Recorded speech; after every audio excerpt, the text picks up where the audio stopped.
서방님, 서방님네 안사람 내보내고 나랑 살면 안 돼? 그럴까? 우리 깜찍한 춘매가 더 이쁘고 참한데 말이지. 어서 나가 이 여편네야. 자, 이 이야기는 지금으로부터 100년쯤 전 순조 임금께서 나라를 다스리시던 그 무렵의 일이옵니다. 구독과 좋아요는 사랑입니다. 이야기 한 판 시작해 보겠습니다. 한양 성안에 김만수라는 상인이 살았지요. 나이는 42이었고 비단과 무명을 파는 포목상을 하고 있었습니다. 장사는 제법 잘 되어서 기와집에 살았고 하인도 둘이나 두고 있었지요. 김만수에게는 아내가 있었습니다. 이름은 옥분이었는데 나이는 38이었지요. 20살에 김만수에게 시집와서 벌써 18년을 함께 산 사이였습니다. 옥분은 중인 집안 딸이었는데 얼굴이 곱다고 소문난 처녀였지요.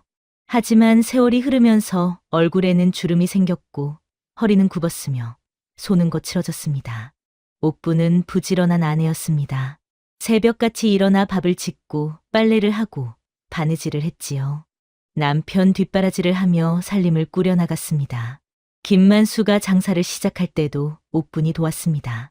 친정에서 받은 폐물을 팔아 미천을 마련해 주었고 밤새워 장부를 정리해 주었지요. 두 사람 사이에는 자식이 셋 있었습니다. 큰아들 보기는 18살이었고 작은아들 귀동이는 15살이었으며 딸 은실이는 12살이었지요. 옥부는 자식들을 정성껏 키웠습니다. 밥을 굶기지 않게 했고 옷을 해 입혔으며 아플 때는 밤새 간호했습니다. 하지만 김만수는 달랐습니다. 장사가 잘 되면서 마음이 교만해졌지요. 돈이 생기니 기생집에 드나들기 시작했고 술을 마시고 밤늦게 돌아오는 날이 많아졌습니다. 옥분이 걱정스러운 마음의 말을 하면 김만수는 짜증을 냈지요. 그러던 어느 날이었습니다. 김만수가 기생집에서 춘매라는 기생을 만났지요. 나이는 20살로 얼굴이 꽃같이 예뻤고 목소리는 꾀꼬리 같았습니다. 김만수는 그 여자에게 홀딱 반했지요.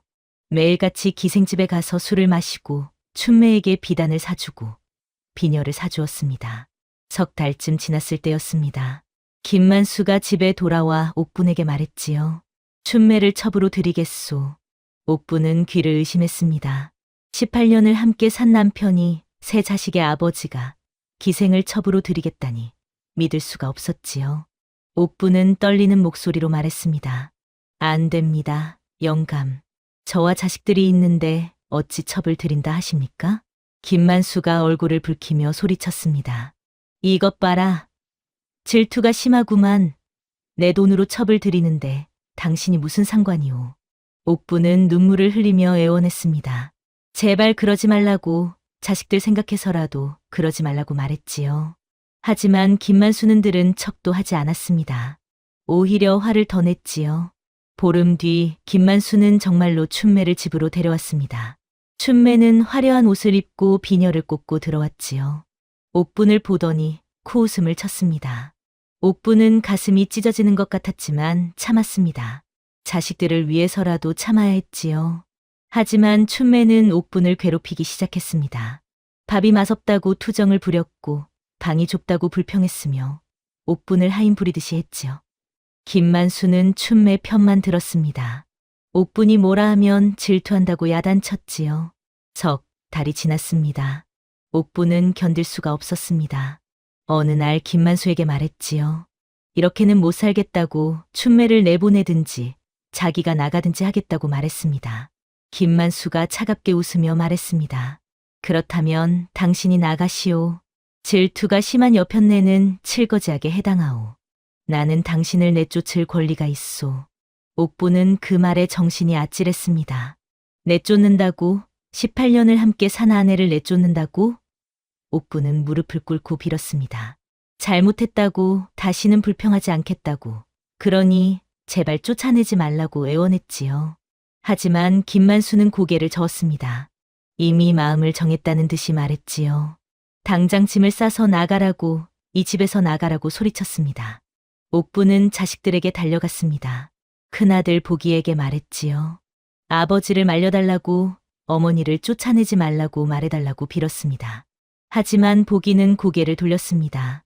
어머니, 아버지께서 결정하신 일입니다. 어머니께서 질투를 하셔서 그런 것 아니겠습니까? 옥부는 가슴이 무너지는 것 같았습니다. 자기가 배 아파 낳은 아들이 18회를 키운 아들이 아버지 편을 드는 것이었지요. 작은 아들 귀동이도 마찬가지였습니다. 어머니를 외면하고 방으로 들어가 버렸습니다. 오직 막내딸 은실이만 어머니를 붙들고 울었습니다.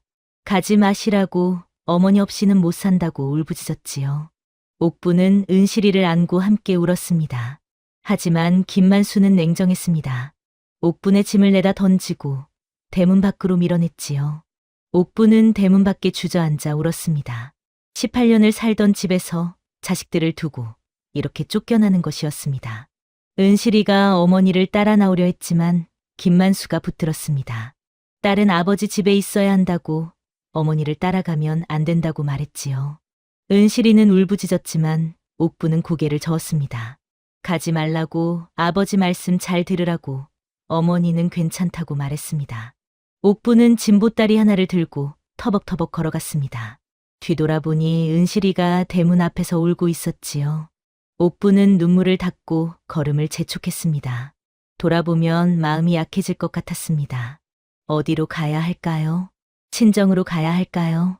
하지만 친정 부모님도 돌아가신 지 오래였고 오빠는 옥분을 못마땅하게 여기고 있었지요. 딸이 쫓겨났다는 소문이 나면 체면이 깎인다고 생각할 것이었습니다. 옥부는 한참을 걷다가 주막 하나를 발견했습니다. 그곳에서 하룻밤을 묵기로 했지요. 주모에게 방 하나를 얻어 들어갔습니다. 방은 작고 춥고 어두웠지만 옥부는 신경 쓰지 않았습니다. 그저 이불을 뒤집어 쓰고 목 놓아 울었지요. 18년을 함께 산 남편에게 버림받았습니다. 자식들에게도 외면당했습니다. 이제 혼자 남았습니다. 앞으로 어떻게 살아가야 할까요? 옥부는 그 생각에 눈물이 멈추지 않았습니다. 하지만 울음을 그치고 나서 옥부는 생각했습니다. 이렇게 주저앉을 수는 없다고, 살아야 한다고, 꼭 살아남아야 한다고 다짐했지요. 언젠가 은실이를 다시 만날 수 있을 때까지 꼭 살아남아야 했습니다.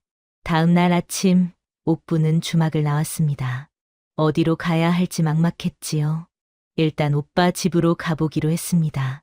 오빠는 역관이었는데 한양성 밖에 살고 있었지요. 옥부는 무거운 발걸음을 옮겨 오빠 집으로 향했습니다. 오빠 집에 도착하자 올케가 대문을 열어주었습니다. 올케는 옥분을 보더니 얼굴을 찌푸렸지요. 무슨 일이냐고, 왜 혼자 왔느냐고 물었습니다. 옥분은 눈물을 참으며 사정을 이야기했습니다. 남편에게 쫓겨났다고 며칠만 머물게 해달라고 부탁했지요. 올케가 한숨을 쉬며 안으로 들어갔습니다. 오빠와 이야기를 나누는 소리가 들렸지요. 한참 뒤에 오빠가 나왔습니다. 얼굴이 굳어 있었습니다. 집안 망신이구먼. 시집간 여자가 쫓겨나다니 우리 체면이 어떻게 되겠소? 오빠가 차갑게 말했습니다. 며칠만 있다 가라고, 그 이상은 안 된다고 못을 박았지요. 옥부는 고개를 숙이며 대답했습니다. 고맙습니다, 오라버니. 며칠만 신세 지겠습니다. 하지만 마음은 쓰라렸습니다. 친정 오빠조차 자기를 반기지 않는구나, 그런 생각이 들었습니다. 옥부는 오빠 집 작은 방 한 칸을 얻어 들어갔습니다.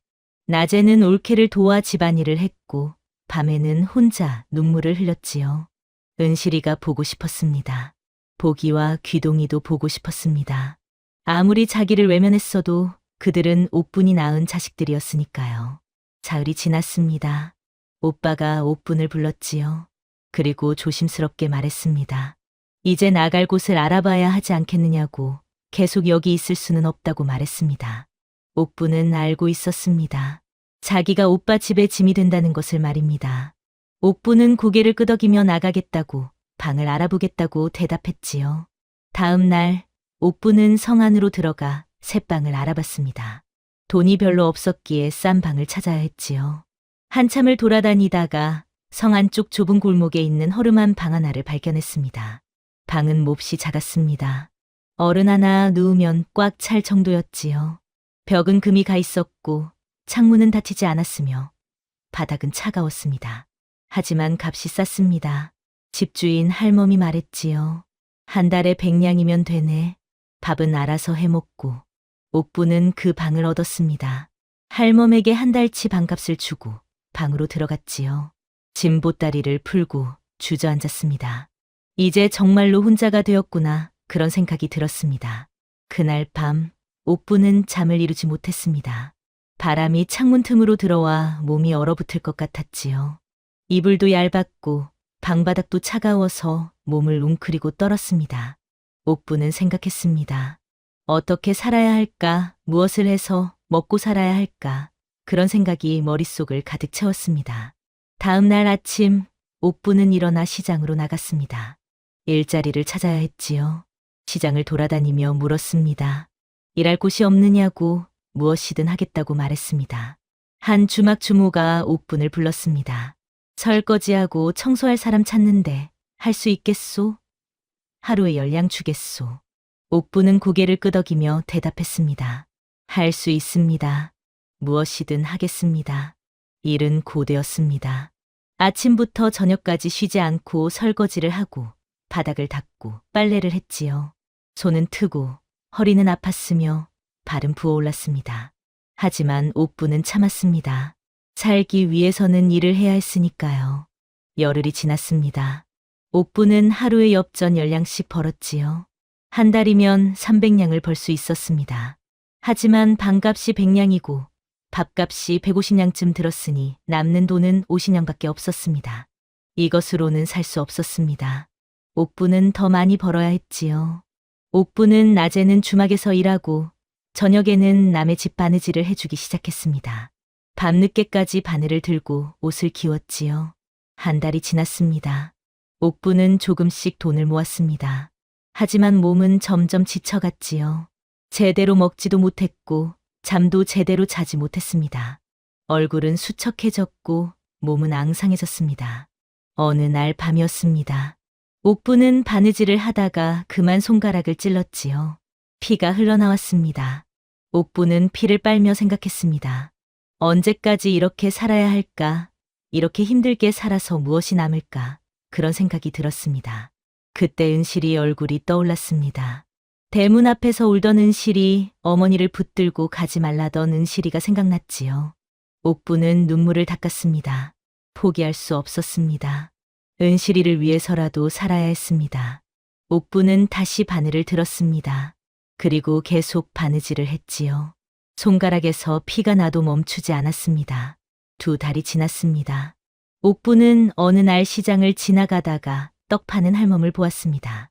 할멈은 떡을 쪄서 팔고 있었는데 손님이 꽤 많았지요. 옥부는 그 모습을 보며 생각했습니다. 나도 떡을 팔 수 있지 않을까? 옥부는 시집살이 할 때 떡을 자주 만들었습니다. 명절 때마다 송편을 빚었고 인절미를 쳤으며 증편을 쪘지요. 솜씨가 제법 좋았습니다. 옥부는 결심했습니다. 떡 장사를 해보기로 했지요. 주막 일만으로는 돈을 많이 벌 수 없었습니다. 떡 장사를 하면 더 벌 수 있을 것 같았습니다. 옥부는 모아둔 돈으로 쌀을 샀습니다. 그리고 방에서 떡을 만들기 시작했지요. 시루를 빌려서 떡을 쪘습니다. 인절미를 만들고 송편을 빚고 백설기를 쪘습니다. 다음 날 새벽 옥부는 떡을 보자기에 싸서 시장으로 나갔습니다. 한쪽 구석에 자리를 잡고 앉았지요. 그리고 지나가는 사람들에게 떡을 팔기 시작했습니다. 하지만 쉽지 않았습니다. 사람들은 옥분을 쳐다보지도 않았지요. 이미 떡 파는 사람들이 많았고 옥분은 낯선 사람이었습니다. 해가 중천에 떴지만 떡은 하나도 팔리지 않았습니다. 옥분은 초조해졌습니다. 이러다가 떡이 다 상하면 어떡하나 그런 걱정이 들었지요. 옥분은 목소리를 높여 외쳤습니다. 맛있는 떡이 옵니다. 싸게 팔아요. 그때 한 아낙네가 다가왔습니다. 떡을 하나 집어 먹어보더니 고개를 끄덕였지요. 오, 이거 맛있네 그려. 2개 주시오.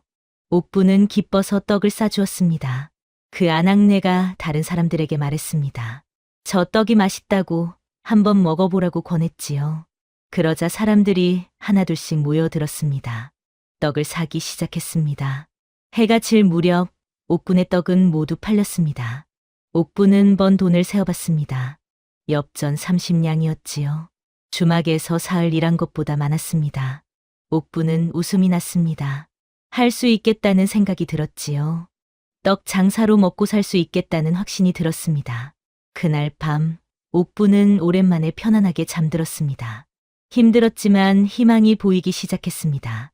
이제 살아갈 길이 보였습니다. 석 달이 지났습니다. 옥부는 매일 새벽같이 일어나 떡을 만들었습니다. 시루에 불을 떼고 쌀가루를 안치고 김이 모락모락 올라오면 떡을 쪄냈지요.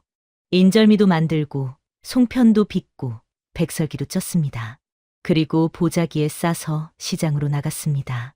처음에는 손님이 많지 않았습니다. 하지만 옥분의 떡은 맛이 좋았지요. 한번 먹어본 사람들은 다시 찾아왔습니다. 입소문이 조금씩 퍼지기 시작했습니다. 저기 구석에 있는 떡집 떡이 맛있더라. 그 아줌마 떡은 정성이 들어갔어. 다른 데랑 달라. 손님이 늘어나면서 옥부는 떡을 더 많이 만들기 시작했습니다. 밤늦게까지 떡을 만들고 새벽에 일어나 또 만들었지요.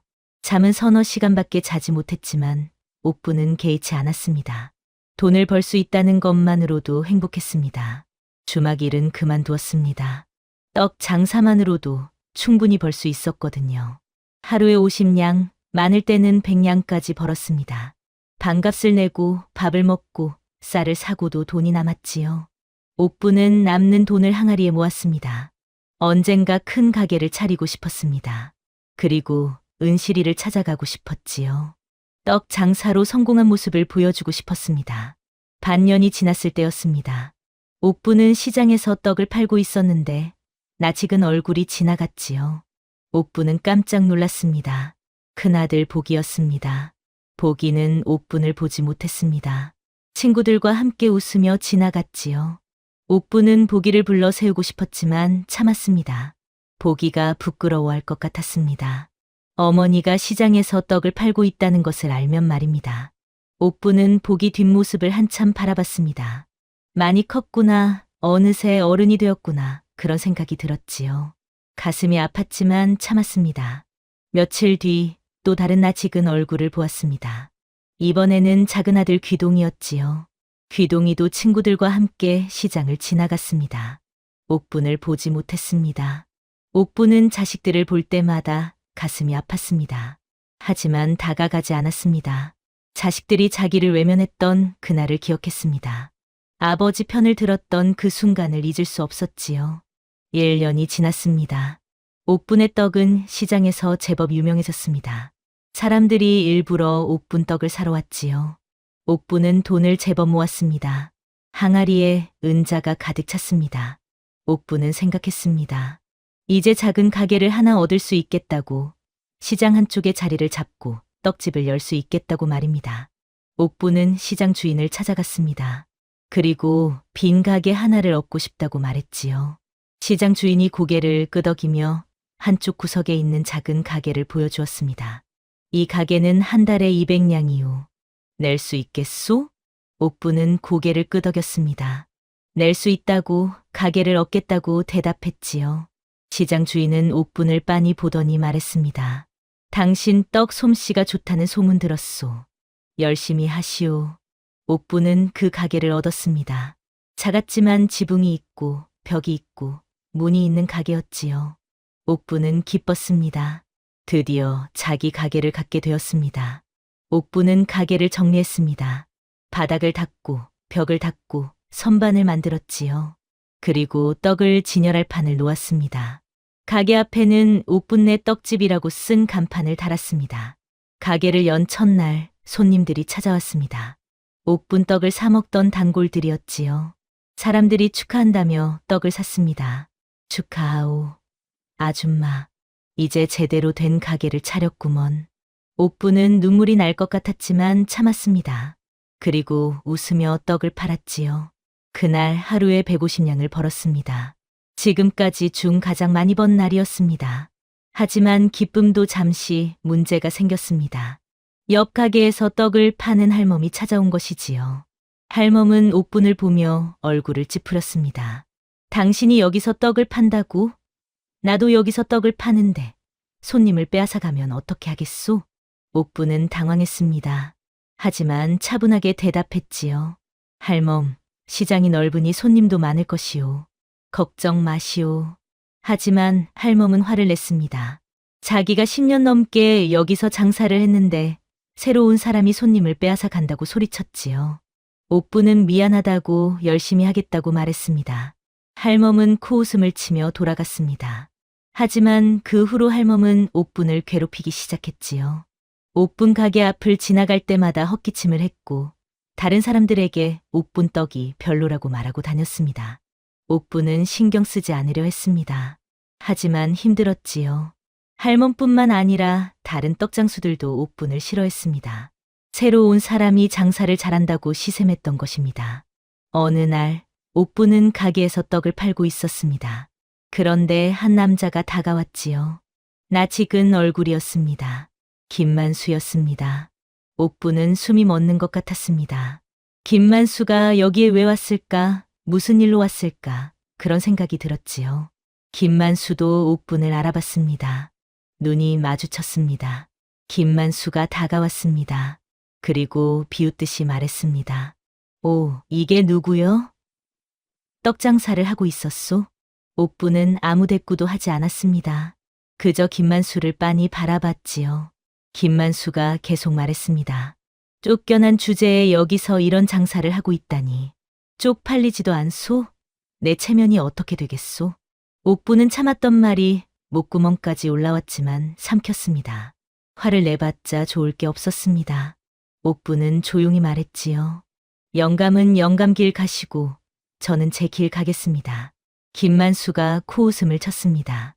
그리고 돌아서며 중얼거렸지요. 창피하다고 아내가 떡장사를 하다니 말이 되느냐고 혼잣말을 했습니다.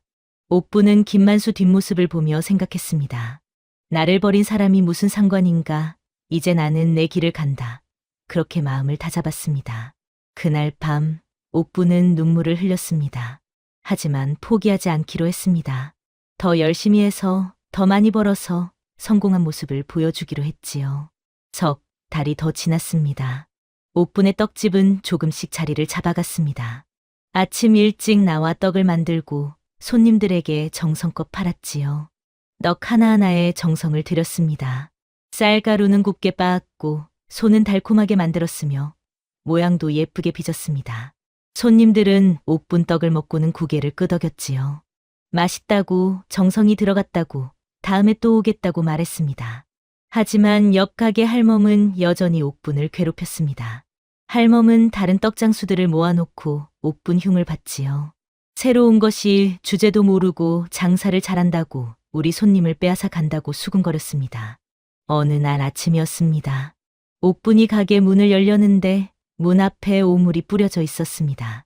누군가 일부러 그런 것이었지요. 옥분은 한숨을 쉬며 오물을 치웠습니다. 물을 길어다가 바닥을 씻고 걸레로 닦았습니다. 하지만 다음 날도 마찬가지였습니다. 또 오물이 뿌려져 있었지요. 사흘째, 나흘째도 계속되었습니다. 옥분은 누가 그러는지 알고 있었습니다. 할멈과 그 패거리들이었지요. 옥분은 참았습니다. 화를 내봤자 소용없었습니다. 그저 묵묵히 치우고 또 치웠지요. 아침마다 물을 길어다가 바닥을 씻고 가게를 깨끗하게 만들었습니다. 한 달쯤 지났을 때였습니다. 옥분의 떡을 사던 단골 손님 하나가 찾아왔습니다. 그런데 얼굴이 좋지 않았지요. 옥분에게 조심스럽게 말했습니다. 아줌마, 혹시 들으셨소? 저쪽 떡장수 할멈이 아줌마 떡에 이상한 게 들어갔다고 소문을 내고 다닌다는데. 옥분은 깜짝 놀랐습니다. 거짓 소문을 퍼뜨린다니 그럴 수가 있느냐고 물었지요. 손님이 고개를 끄덕이며 말했습니다. 조심하라고, 장사가 안 될 수도 있다고 걱정해 주었습니다. 옥분은 가슴이 답답했습니다. 정성껏 떡을 만들었는데 거짓 소문 때문에 장사가 안 되면 어떻게 하나 그런 걱정이 들었지요. 하지만 할 수 있는 게 없었습니다. 그저 더 정성껏 떡을 만들 뿐이었습니다. 며칠 뒤 손님이 줄어들기 시작했습니다. 소문이 퍼진 것이었지요. 사람들이 옥분 가게 앞을 지나가면서 수군거렸습니다. 저 집 떡은 이상하다더라. 먹으면 배탈 난다더라. 그런 말들을 했습니다. 옥분은 억울했지만 참았습니다. 떡을 먹어보면 안다고 정성껏 만든 떡이라는 것을 알 것이라고 믿었지요. 하지만 손님은 계속 줄어들었습니다. 하루에 100냥씩 벌던 것이 50냥으로 30냥으로 줄어들었습니다. 옥부는 밤마다 걱정했습니다. 이러다가 가게를 접어야 하나, 다시 주막 일을 해야 하나, 그런 생각이 들었지요. 하지만 포기할 수 없었습니다. 여기까지 오는데 너무 많은 것을 버텼습니다. 그러던 어느 날이었습니다. 옥분이 가게에서 떡을 만들고 있는데 춘매가 나타났습니다. 화려한 옷을 입고 비녀를 꽂고 몇몇 여자들과 함께 왔지요. 춘매는 옥분 가게 앞에 서서 킥킥거리며 웃었습니다. 옥분은 춘매를 보자 가슴이 뛰었습니다. 자기 남편을 빼앗아 간 여자, 자기를 집에서 쫓아낸 여자가 눈앞에 있었지요. 옥분은 참으려 했지만 춘매가 먼저 입을 열었습니다. 어머, 이게 누구야? 떡장사를 하고 있네? 춘매가 비웃듯이 말했습니다. 옆에 있던 여자들도 킥킥거리며 웃었지요. 춘매가 계속 말했습니다. 쫓겨나더니 여기서 이런 걸 하고 있었구나. 가련하기도 하지. 옥부는 이를 악물었습니다. 하지만 참았지요. 화를 내면 춘매가 원하는 것이었습니다. 옥부는 조용히 말했습니다. 볼 일 없으시면 가시지요. 춘매가 코웃음을 쳤습니다. 그리고 떡 하나를 집어들더니 한 입 빼어 물었지요. 씹어보더니 되하고 뱉어냈습니다. 이게 뭐야? 맛도 없네. 이런 걸 팔아? 춘매는 떡을 바닥에 던졌습니다. 옥분이 정성껏 만든 떡이 바닥에 떨어져 흙투성이가 되었지요. 옥분은 주먹을 꽉 쥐었습니다. 참아야 했습니다. 참아야 했지만 눈물이 났습니다. 춘매와 여자들은 킥킥거리며 가버렸습니다. 옥분은 바닥에 떨어진 떡을 주었습니다. 손이 떨렸고 눈물이 뚝뚝 떨어졌지요. 억울했습니다. 너무 억울했습니다. 그날 저녁 옥분은 가게 문을 닫고 방으로 돌아왔습니다. 그리고 주저앉아 울었지요.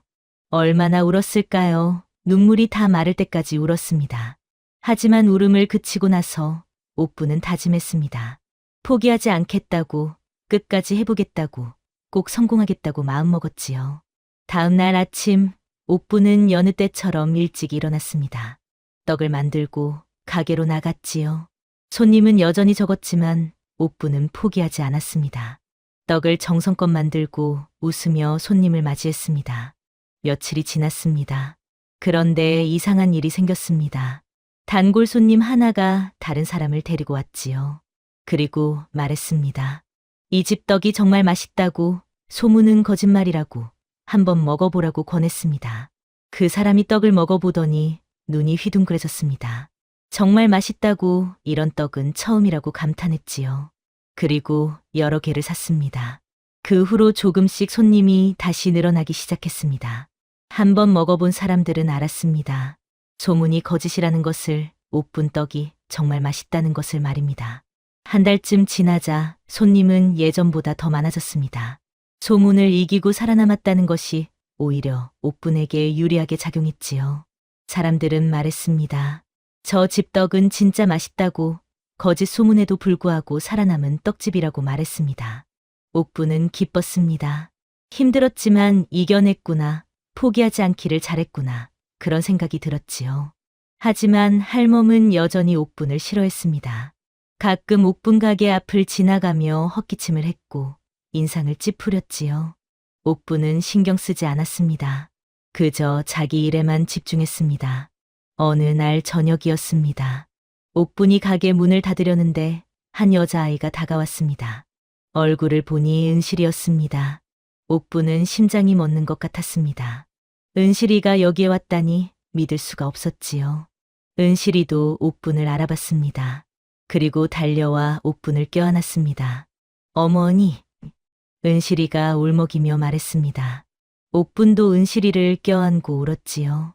얼마나 보고 싶었는지 모릅니다. 1년 반 만에 만난 딸이었습니다. 두 사람은 한참을 그렇게 안고 있었습니다. 옥분이 은실이의 얼굴을 보며 물었습니다. 은실아, 어떻게 여기를 알고 왔니? 은실이가 대답했습니다. 아버지 몰래 어머니를 찾아다녔다고, 시장을 이 잡듯이 뒤져서 찾았다고 말했지요. 옥분은 눈물을 닦으며 은실이를 쓰다듬어 주었습니다. 은실이는 집안 이야기를 했습니다. 아버지는 춘매에게 빠져서 장사도 제대로 안 한다고, 오빠들은 아버지 돈만 축낸다고 말했지요. 그리고 자기는 너무 외롭다고 어머니가 보고 싶었다고 울었습니다. 옥부는 은실이를 위로했습니다. 괜찮다고 어머니는 여기 있다고 보고 싶으면 언제든 오라고 말했지요. 은실이는 고개를 끄덕이며 자주 오겠다고 약속했습니다. 그날 밤 옥부는 행복했습니다. 은실이를 만났습니다. 딸이 자기를 잊지 않고 찾아왔습니다. 그것만으로도 옥부는 힘이 났습니다. 그로부터 석 달이 흘렀습니다. 은실이는 일주일에 한 번씩 옥분을 찾아왔습니다. 아버지 몰래 집을 빠져나와 시장으로 왔지요. 옥분은 은실이가 올 때마다 맛있는 떡을 싸주었고 용돈도 쥐어주었습니다. 은실이는 어머니 품에 안겨 이런저런 이야기를 했지요. 집안 형편이 좋지 않다고 했습니다. 김만수는 장사는 제대로 안 하고 춘매와 놀러 다니기만 한다고 말했습니다. 춘매는 비단 옷을 해입고 비녀를 사달라 하고 기생 친구들을 집으로 불러 잔치를 벌인다고 했지요. 돈이 물 새듯 나간다고 했습니다. 옥부는 그 이야기를 들으며 한숨을 쉬었습니다. 자업자득이라는 생각이 들었지요. 하지만 은실이가 걱정되었습니다. 그 집에서 은실이가 제대로 대접받지 못할 것 같았습니다. 은실이에게 밥은 제대로 먹느냐고 물었지만 은실이는 먹는다고 대답했습니다. 하지만 얼굴이 수척해 보였지요. 옥부는 가슴이 아팠습니다. 한편 옥분의 장사는 점점 잘 되었습니다. 거짓 소문을 이겨낸 후로 오히려 손님이 더 많아졌지요. 사람들은 옥분을 믿었습니다. 정직하게 장사하는 사람이라고 떡 맛도 좋고 인심도 좋다고 말했습니다. 옥분은 떡 종류를 늘렸습니다. 인절미, 송편, 백설기뿐만 아니라 증편도 만들고 약식도 만들고 경단도 만들었지요. 손님들은 옥분이 만드는 떡이라면 무엇이든 샀습니다. 하루에 200냥, 많을 때는 300냥까지 벌었습니다. 옥분은 번 돈을 항아리에 계속 모았지요. 언젠가 더 큰 가게를 차리고 싶었습니다. 1년 반이 지났습니다. 옥분이 집에서 쫓겨난 지 3년이 되는 해였지요. 옥분은 이제 41살이었습니다. 나이는 들었지만 예전보다 훨씬 당당해 보였습니다. 얼굴에는 주름이 있었지만 눈빛은 살아 있었지요. 어느 봄날이었습니다. 옥부는 가게에서 떡을 팔고 있었는데 낯선 양반 하나가 찾아왔습니다. 나이는 50줄쯤 되어 보였고 옷차림이 화려했지요. 양반이 옥분 떡을 하나 사 먹어 보더니 눈이 휘둥그레졌습니다. 그리고 물었습니다.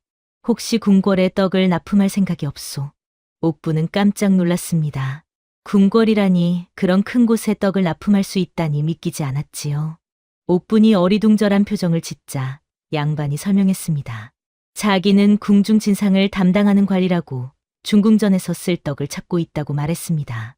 맛도 좋고 정성도 들어간 떡을 찾는데 옥분 떡이 딱 맞는 것 같다고 했지요. 할 수 있겠느냐고 물었습니다. 옥분은 잠시 망설였습니다. 궁궐에 떡을 납품한다는 것은 엄청난 일이었습니다. 책임도 무거웠지요. 하지만 기회이기도 했습니다. 궁궐에 납품하게 되면 장사가 더 잘 될 것이었습니다. 옥부는 고개를 끄덕이며 할 수 있다고 최선을 다하겠다고 대답했습니다. 양반이 만족스러운 표정을 지으며 말했습니다. 한 달 뒤부터 매달 보름에 한 번씩 떡을 납품하라고 값은 후하게 쳐주겠다고 약속했지요. 그날 저녁 옥부는 너무 기뻐서 잠을 이루지 못했습니다. 궁궐에 떡을 납품하게 되다니 꿈만 같았습니다. 옥부는 다짐했습니다. 더욱 정성껏 떡을 만들겠다고 궁궐에 누가 되지 않겠다고 마음먹었지요. 한 달 뒤 옥부는 처음으로 궁궐에 떡을 납품했습니다. 새벽같이 일어나 떡을 만들고 정성껏 포장해서 가져갔지요. 궁궐 관리가 떡을 받아보고는 고개를 끄덕였습니다. 좋다고 다음에도 이렇게 해달라고 말했습니다. 옥부는 값으로 은자 10냥을 받았습니다. 엄청난 돈이었지요. 한 달에 한 번만 납품해도 은자 10냥을 벌 수 있었습니다. 게다가 시장에서 파는 떡까지 합치면 한 달에 은자 20냥도 넘게 벌 수 있었습니다. 소문이 금방 퍼졌습니다. 옥분네 떡집이 궁궐에 납품한다는 소문이었지요. 사람들이 더 많이 찾아왔습니다. 궁궐에서 먹는 떡이라니 그럼 틀림없이 맛있을 것이라고 생각했습니다. 할멈은 그 소식을 듣고 이를 갈았습니다. 새로운 것이 궁궐까지 납품하게 되다니 분하고 억울했지요. 하지만 할 수 있는 게 없었습니다. 손님들은 이미 옥분 쪽으로 몰려갔습니다. 석 달이 지났습니다. 옥분은 돈을 제법 많이 모았습니다. 항아리 2개의 은자가 가득 찼지요. 옥분은 생각했습니다. 이제 더 큰 가게를 차릴 때가 되었다고 말입니다. 옥분은 시장 주인을 찾아갔습니다. 그리고 더 큰 가게를 얻고 싶다고 말했지요. 시장 주인이 놀라며 물었습니다. 돈이 있느냐고. 큰 가게는 값이 비싸다고 말했습니다. 옥분은 고개를 끄덕였습니다. 있다고, 얼마든지 낼 수 있다고 대답했지요. 시장 주인은 옥분을 다시 보았습니다. 3년 전만 해도 쫓겨나서 떡 하나 팔던 여인이 이제는 큰 가게를 차릴 만큼 성공했다는 것이 놀라웠습니다. 시장 주인은 시장 한가운데 있는 큰 가게를 보여주었습니다. 지금 쓰는 가게보다 3배는 컸지요. 방도 2개 있었고 부엌도 넓었으며 앞마당도 있었습니다. 한 달에 500냥이라고 했습니다. 옥분은 망설임 없이 고개를 끄덕였습니다. 낼 수 있다고, 가게를 얻겠다고 말했지요. 한 달 뒤 옥분은 새 가게로 이사했습니다. 큰 가게에 선반을 놓고 떡을 진열할 판을 만들고 부엌에는 큰 시루를 놓았지요. 가게 앞에는 옥분네 큰 떡집이라고 쓴 새 간판을 달았습니다. 가게를 연 날 은실이가 찾아왔습니다. 새 가게를 보고는 눈이 휘둥그레졌지요. 이렇게 큰 가게를 차렸냐고 놀라워했습니다. 옥분이 웃으며 고개를 끄덕였습니다. 은실이는 어머니를 껴안으며 기뻐했지요. 옥분도 은실이를 안으며 생각했습니다. 이제 조금씩 성공하고 있구나. 포기하지 않기를 잘했구나. 그런 생각이 들었습니다. 하지만 그날 저녁 예상치 못한 일이 생겼습니다. 큰아들 보기가 가게 앞에 나타난 것이지요. 보기는 옥분을 보고도 인사하지 않았습니다. 그저 차갑게 바라봤지요. 그리고 말했습니다. 어머니, 아버지께서 돈을 빌려달라 하셨습니다. 은자 50냥만 빌려주십시오. 옥분은 순간 말문이 막혔습니다. 자기를 쫓아낸 남편이 그것도 아들을 시켜서 돈을 빌려달라니 믿을 수가 없었지요. 옥분은 조용히 물었습니다. 무슨 일이냐고 말입니다. 보기가 대답했습니다. 장사가 안 돼서 빚이 생겼다고, 당장 갚아야 할 돈이 있다고 말했습니다. 그러니 은자 50냥만 빌려달라고 했지요. 옥분은 한참을 보기를 바라봤습니다. 자기를 외면했던 아들, 아버지 편을 들었던 아들이 이제 와서 돈을 빌려달라니 참으로 기가 막혔습니다. 옥분은 조용히 말했습니다. 돌아가거라. 나는 내 아버지와 아무 관계도 없다. 나를 쫓아낸 사람이 무슨 남편이냐? 나를 외면한 내가 무슨 아들이냐? 보기는 얼굴을 붉히며 항변했습니다. 어머니인데 어떻게 그럴 수 있느냐고, 아버지가 공경에 처했는데 도와야 하지 않느냐고 소리쳤지요. 하지만 옥분은 고개를 저었습니다. 돌아가라고, 다시는 오지 말라고 말했습니다. 보기는 한참을 옥분을 노려보다가 결국 돌아섰습니다. 발걸음이 무거웠지요. 옥분은 보기 뒷모습을 보며 가슴이 아팠습니다. 하지만 참았습니다. 지금 돈을 빌려주면 끝이 없을 것이었습니다. 그날 밤 옥분은 잠을 이루지 못했습니다. 보기 얼굴이 자꾸 떠올랐습니다. 하지만 옥분은 마음을 굳게 먹었습니다. 자기 길을 가야 했습니다. 그로부터 7년이 흘렀습니다. 옥분은 이제 48살이 되었습니다. 김만수에게 쫓겨난 지 10년이 지난 것이지요. 10년이라는 세월 동안 옥분은 쉬지 않고 일했습니다. 새벽같이 일어나 떡을 만들고 손님을 맞이하고 밤늦게까지 장부를 정리했지요. 하루도 빠짐없이 가게를 지켰습니다. 옥분네 큰 떡집은 이제 한양에서 제일 유명한 떡집이 되었습니다. 궁궐뿐만 아니라 양반댁에서도 옥분네 떡을 찾았지요. 잔치가 있으면 을에 옥분네 떡을 주문했고 명절이 되면 사람들이 줄을 서서 떡을 샀습니다. 아침 일찍부터 저녁 늦게까지 손님이 끊이지 않았습니다. 사람들은 옥분을 존경했습니다. 혼자 힘으로 여기까지 왔다는 것을, 쫓겨난 여인이 이렇게 큰 장사를 일궈냈다는 것을 모두가 알고 있었지요. 옥분을 보며 말했습니다. 저 여인은 강하다고, 배짱이 대단하다고, 본받을 만하다고 말했습니다. 옥분은 가게를 하나 더 냈습니다. 성 밖에 있는 큰 시장에 지점을 연 것이지요.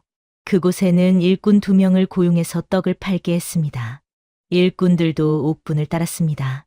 옥분은 일꾼들을 잘 대우했고 값을 후하게 쳐줬으며 명절 때마다 떡을 넉넉히 싸주었지요.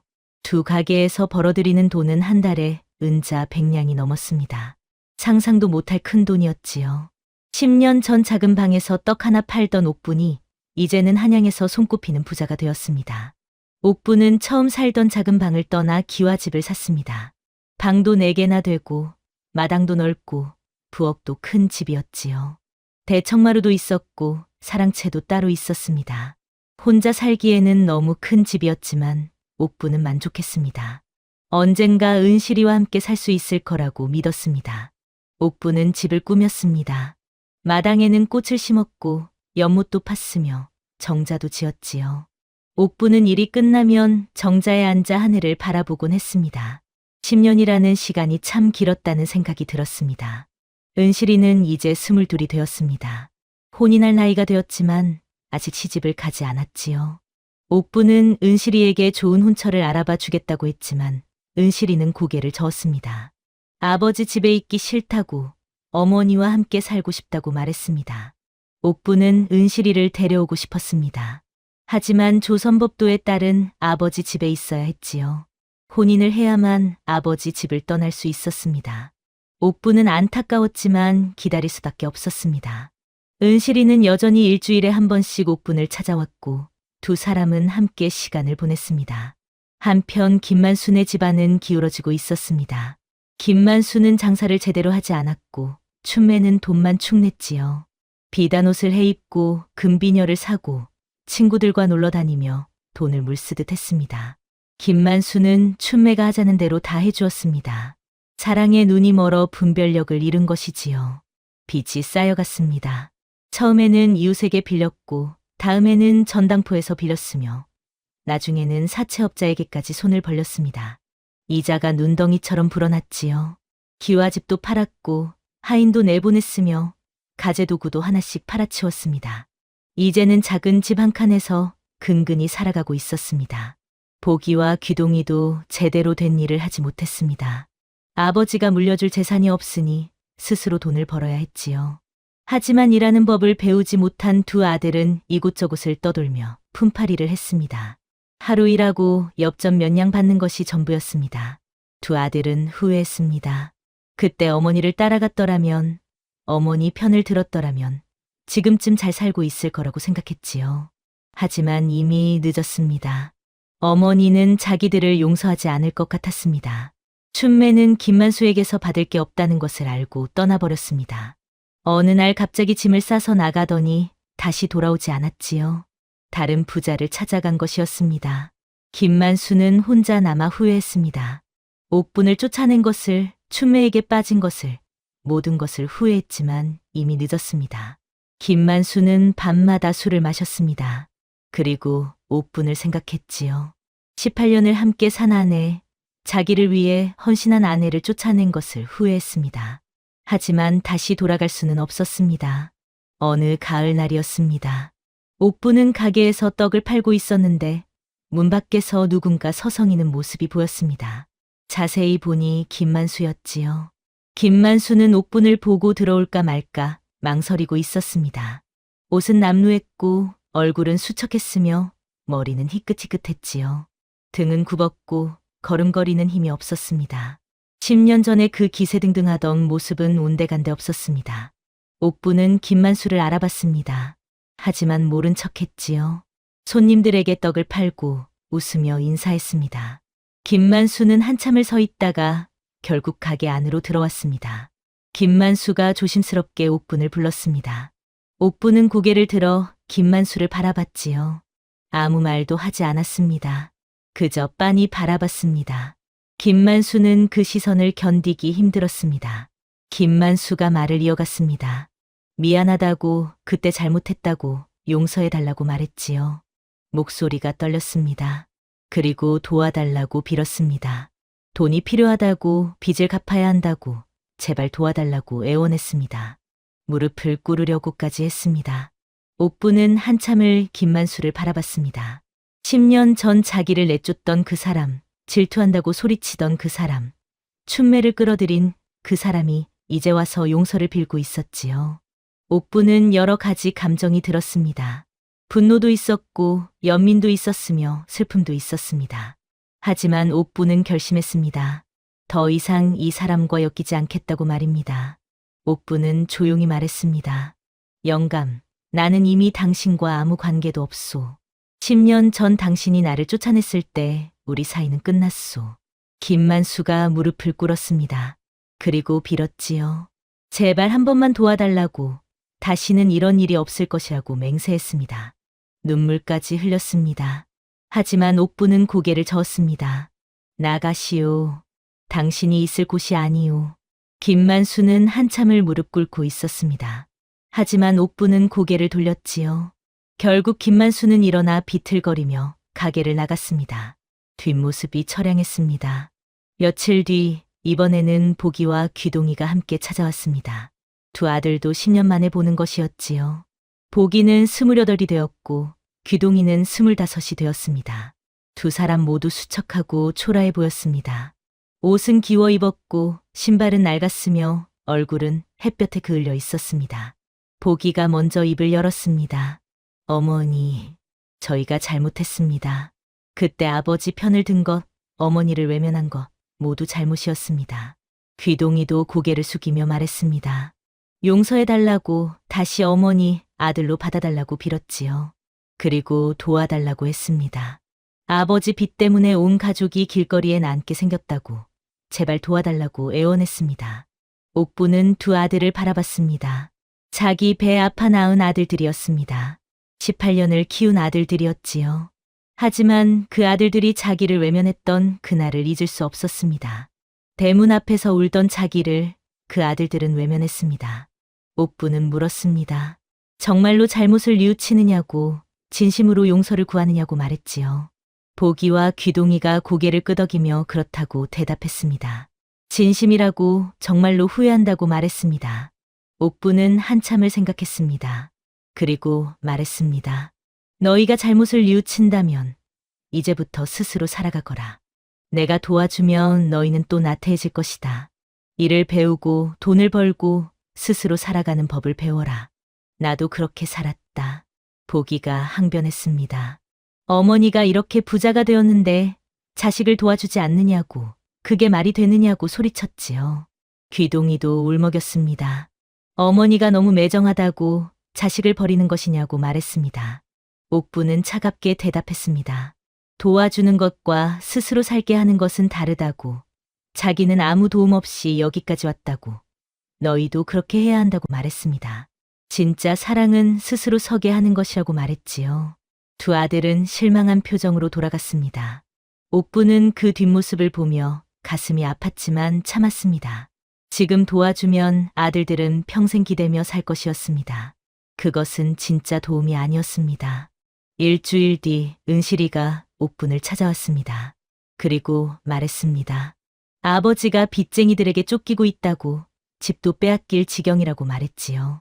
오빠들도 일을 구하지 못해 굶고 있다고 했습니다.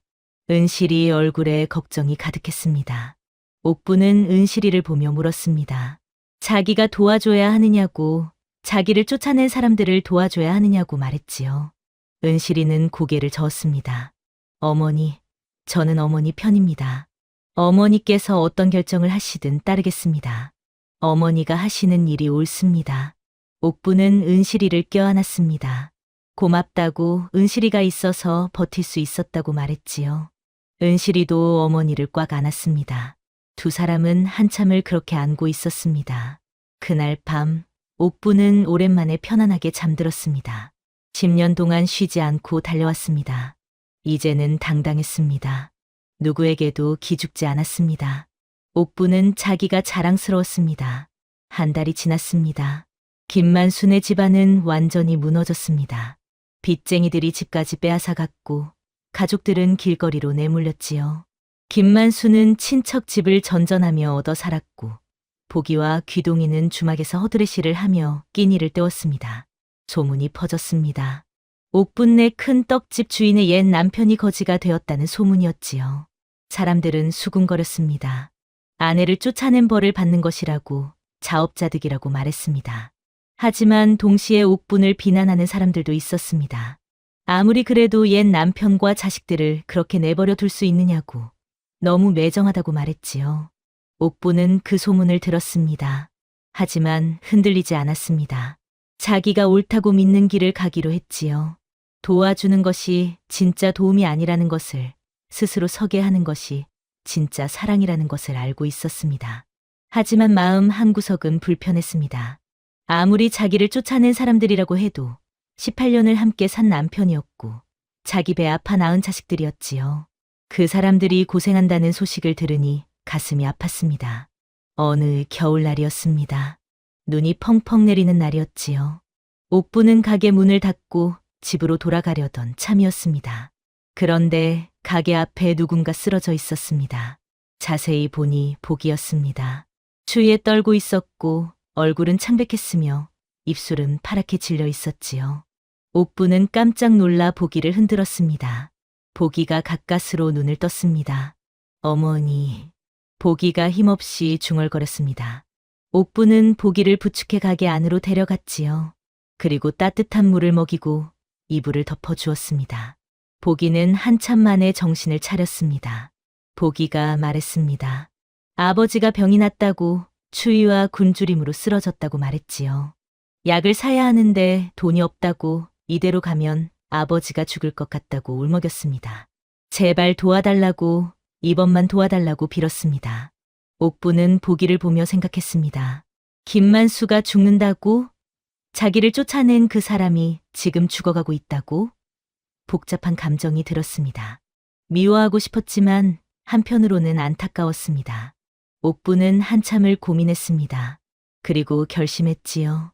보기에게 은자 10냥을 주었습니다. 약을 사고 밥을 사 먹으라고.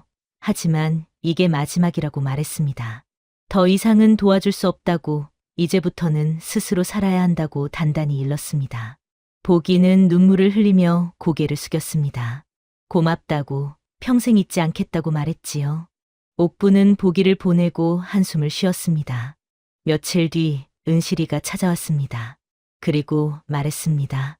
아버지가 약을 먹고 조금 나아졌다고, 하지만 여전히 약하다고 말했지요. 은실이는 어머니에게 고맙다고, 아버지를 살려주셨다고 말했습니다. 옥부는 은실이를 보며 물었습니다. 자기가 잘한 것이냐고, 도와주는 것이 옳았느냐고 말했지요. 은실이가 고개를 끄덕이며 대답했습니다. 어머니, 어머니께서는 이미 충분히 강하셨습니다. 이제는 용서하셔도 됩니다. 옥부는 그 말을 듣고 생각에 잠겼습니다. 용서라고? 자기를 쫓아낸 사람들을 용서하라고? 할 수 있을까요? 옥부는 확신이 서지 않았습니다. 한 달이 또 지났습니다. 김만수는 병에서 조금 회복되었지만 여전히 가난했습니다.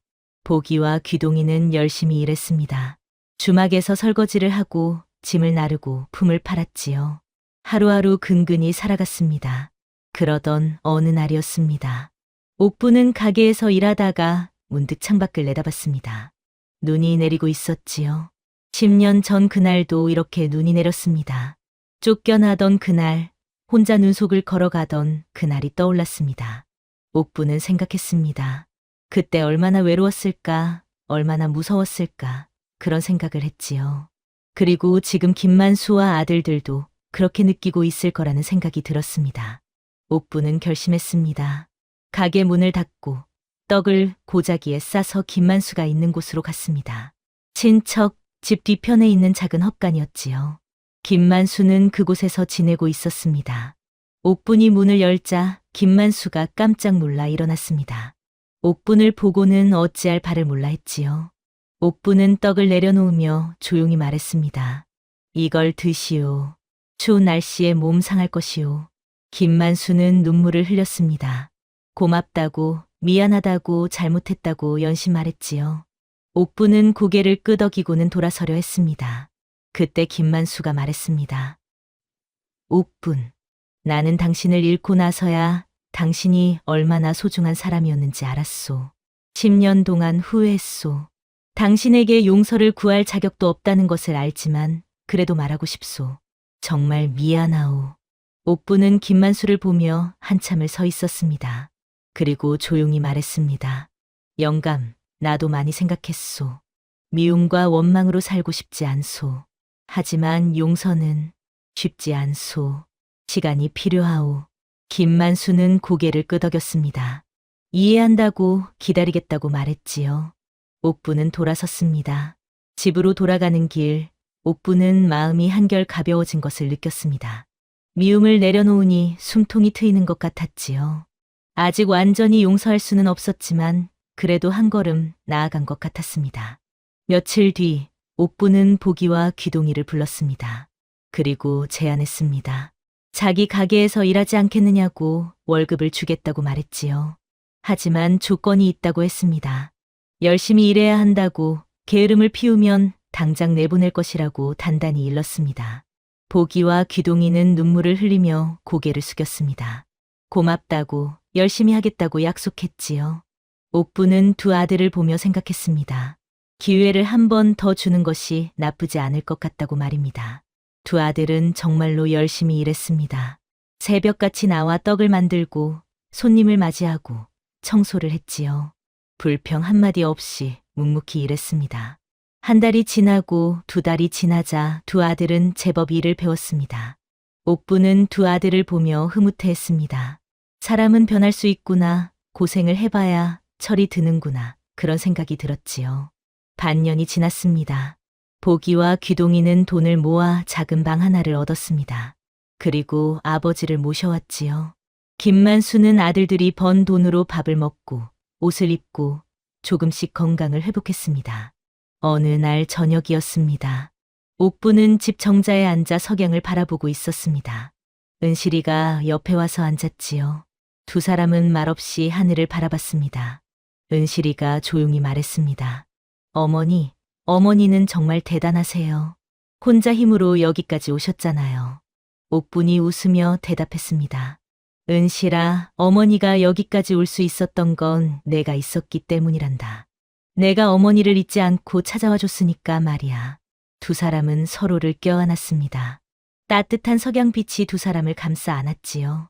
1년이 더 지났습니다. 보기와 귀동이는 작은 떡 가게를 하나 차렸습니다. 옥분이 가르쳐준 대로 떡을 만들어 팔았지요. 장사는 잘 되지 않았지만 그래도 먹고 살만했습니다. 김만수는 여전히 가난했지만 예전보다 겸손해졌습니다. 아들들과 함께 살면서 조금씩 변해갔지요. 옥분을 볼 때마다 고개를 숙였고 미안하다고 말했습니다. 옥분은 김만수를 완전히 용서하지는 못했습니다.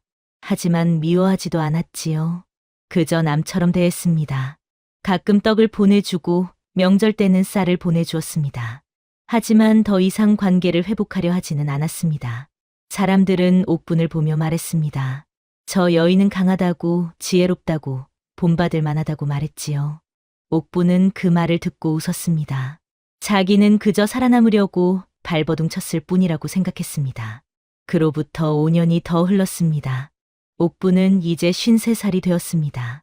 김만수에게 쫓겨난 지 15년이 지난 것이지요. 15년이라는 긴 세월 동안 옥분은 참으로 많은 것을 이뤘습니다. 옥분네 떡집은 이제 한양에서 가장 크고 유명한 떡집이 되었습니다. 본점과 지점 두 곳뿐만 아니라 성 밖에 또 하나의 큰 가게를 냈지요. 세 곳의 가게에서 일하는 일꾼만 10명이 넘었습니다. 옥분은 더 이상 직접 떡을 만들지 않았습니다. 일꾼들을 관리하고 장부를 정리하고 새로운 떡을 연구하는 일에 집중했지요. 사람들은 옥분을 존경했습니다. 한양의 부자 중에서도 손꼽히는 사람이 되었지요. 하지만 옥분은 교만하지 않았습니다. 가난한 사람들을 도왔고 굶주린 이들에게 떡을 나눠주었으며 명절 때마다 고아들에게 음식을 대접했습니다. 옥분의 선행은 널리 알려졌지요. 은실이는 27이 되어 좋은 선비에게 시집을 갔습니다. 남편은 중인 집안 출신이었는데 성품이 온화하고 학문도 있는 사람이었지요. 은실이는 행복했습니다. 시집을 갔지만 일주일에 한 번씩은 친정어머니를 찾아왔습니다. 은실이는 말하곤 했습니다. 어머니를 보며 많은 것을 배웠다고, 어떻게 살아야 하는지를 배웠다고 말했지요. 옥분은 은실이를 보며 뿌듯해했습니다. 딸이 잘 자랐구나, 훌륭한 사람이 되었구나, 그런 생각이 들었습니다. 보기와 귀동이는 옥분의 가게에서 5년 동안 일하며 돈을 모았습니다. 그리고 함께 작은 떡집을 차렸지요. 옥분이 가르쳐준 비법을 바탕으로 떡을 만들어 팔았습니다. 장사는 제법 잘 되었습니다. 옥분네 떡집만큼은 아니었지만 그래도 가족을 먹여 살릴 만큼은 벌었지요. 두 아들은 옥분에게 고마워했습니다. 한 달에 한 번씩 찾아와 인사를 드렸고 명절 때는 반드시 선물을 들고 왔습니다. 옥분은 두 아들을 보며 생각했습니다. 사람은 변할 수 있구나. 고생을 해봐야 철이 드는구나. 그렇게 생각했지요. 김만수는 여전히 가난했습니다. 아들들이 도와주긴 했지만 큰 돈을 벌지는 못했지요. 작은 방 한 칸에서 혼자 살았습니다. 건강도 좋지 않았습니다. 기침을 자주 했고 허리도 아팠으며 눈도 침침했지요. 김만수는 옥분을 볼 때마다 고개를 숙였습니다. 미안하다고 용서해달라고 말했지요. 옥분은 고개를 끄덕이며 떡을 건네주곤 했습니다. 하지만 더 이상의 관계는 원하지 않았습니다. 남처럼 지내는 것이 가장 편했습니다. 어느 봄날이었습니다. 옥분은 집 정자에 앉아 책을 읽고 있었습니다. 나이가 들면서 책 읽는 것을 좋아하게 되었지요. 한문은 잘 몰랐지만 한글로 된 소설을 읽는 것은 재밌었습니다. 그때 하인 하나가 달려왔습니다. 김만수가 위독하다는 소식이었지요. 보기가 급히 사람을 보낸 것이었습니다. 옥분은 잠시 망설였습니다. 가야 할까 말아야 할까 그런 생각이 들었습니다. 하지만 옥분은 일어났습니다. 가보기로 했지요. 아무리 자기를 쫓아낸 사람이라도 20년을 함께 산 사람이었습니다. 마지막 가는 길을 지켜보는 것이 도리라는 생각이 들었습니다. 옥분이 김만수 방에 도착했을 때 김만수는 이미 숨이 약해져 있었습니다. 보기와 귀동이가 곁에서 울고 있었고 은실이도 와 있었지요. 김만수는 옥분을 보고 가까스로 눈을 떴습니다. 옥분. 왔소. 김만수가 힘없이 말했습니다. 옥분은 김만수 곁에 앉았지요. 김만수가 떨리는 손으로 옥분의 손을 잡았습니다. 미안하오. 정말 미안하오. 당신을 쫓아낸 거 평생 후회했소. 옥분은 김만수의 손을 꽉 잡았습니다. 눈물이 났습니다. 미워하고 싶었지만 이제는 미워할 힘도 없었습니다. 그저 안타까웠습니다. 알겠소. 영감. 이제 편히 가시오. 김만수가 고개를 끄덕였습니다. 그리고 자식들을 보며 말했지요. 어머니를 잘 모시라고, 어머니는 훌륭한 분이라고, 너희들의 본이 되는 분이라고 말했습니다. 그리고 눈을 감았습니다. 김만수는 그렇게 세상을 떠났습니다. 57의 나이였지요. 옥분은 장례를 도왔습니다. 상여비를 대주고 제사 음식도 준비해 주었습니다. 보기와 귀동이는 옥분에게 거듭 고개를 숙였습니다. 장례가 끝나고 49제를 지낸 후 옥분은 다시 일상으로 돌아왔습니다. 김만수는 떠났지만 옥분의 삶은 계속되었지요. 1년이 지났습니다. 은실이가 아들을 낳았습니다. 통통하고 건강한 사내아이였지요. 옥분은 손자를 보며 웃었습니다. 새로운 생명이 태어났습니다. 세상은 계속 돌아갔습니다. 옥분은 손자를 안고 생각했습니다. 15년이라는 세월이 참 길었다고, 하지만 결국 이겨냈다고, 살아남았다고 말입니다. 쫓겨났을 때는 세상이 무너진 것 같았지만 지금은 오히려 더 강해졌습니다. 어느 여름날 저녁이었습니다. 옥분은 집 정자에 앉아 석양을 바라보고 있었습니다. 은실이가 손자를 안고 찾아왔지요. 옥분은 손자를 안고 뺨에 뽀뽀를 했습니다. 은실아, 어머니가 내게 한 가지 말해주고 싶은 게 있다. 옥분이 조용히 말했습니다. 은실이가 귀를 기울였지요. 사람은 누구나 힘든 일을 겪는단다. 버림받기도 하고, 배신당하기도 하고, 무너지기도 하지. 하지만 중요한 건 그 후에 어떻게 사느냐란다. 옥분이 손자를 쓰다듬으며 계속 말했습니다. 어머니는 쫓겨났을 때 죽고 싶었어. 하지만 포기하지 않았지. 일어섰고 걸었고 살아남았단다. 그리고 지금 여기 있어. 은실이가 눈물을 흘리며 고개를 끄덕였습니다. 옥분이 은실이 손을 잡았지요. 너도 힘든 일이 생기면 기억해라. 포기하지 마라. 일어서라. 걸어라. 그러면 길이 보인단다. 두 사람은 석양을 바라보며 오랫동안 앉아 있었습니다. 따뜻한 바람이 불어왔고 손자는 옥분 품에서 잠들었지요. 세월이 또 흘렀습니다. 옥분은 60이 되었고 머리는 하얗게 샜지만 여전히 건강했습니다. 가게는 아들들에게 물려주고 옥분은 집에서 손자들을 돌보며 여생을 보냈지요. 사람들은 옥분의 이야기를 전했습니다. 쫓겨난 여인이 한양 제일의 떡 장사가 되었다는 이야기, 혼자 힘으로 일어섰다는 이야기, 끝까지 포기하지 않았다는 이야기를 말입니다. 젊은 여인들은 옥분을 찾아와 물었습니다. 어떻게 그렇게 강할 수 있었느냐고, 어떻게 포기하지 않을 수 있었느냐고 말했지요. 옥분은 웃으며 대답했습니다. 강한 게 아니라고, 그저 살고 싶었다고, 은실이를 위해서라도 살아야 했다고 말했습니다. 사람은 누구나 강할 수 있다고, 포기하지 않으면 된다고 말했지요. 옥분은 65살까지 살았습니다. 마지막 순간까지 은실이와 손자들이 곁을 지켰지요. 옥분은 행복하게 눈을 감았습니다. 후회는 없었습니다. 최선을 다해 살았으니까요. 사람들은 옥분을 기억했습니다. 쫓겨난 여인에서 한양 제일의 떡 장사가 된 여인, 끝까지 포기하지 않은 여인을 말입니다. 옥분의 이야기는 100년이 넘은 지금까지도 전해 내려오고 있습니다.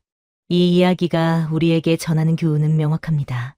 인생에서 버림받고 무너지고 절망할 때가 있습니다. 하지만 그것이 끝이 아닙니다. 포기하지 않고 일어서면, 한 걸음씩 걸어가면 반드시 길이 열립니다. 또한 이 이야기는 말합니다.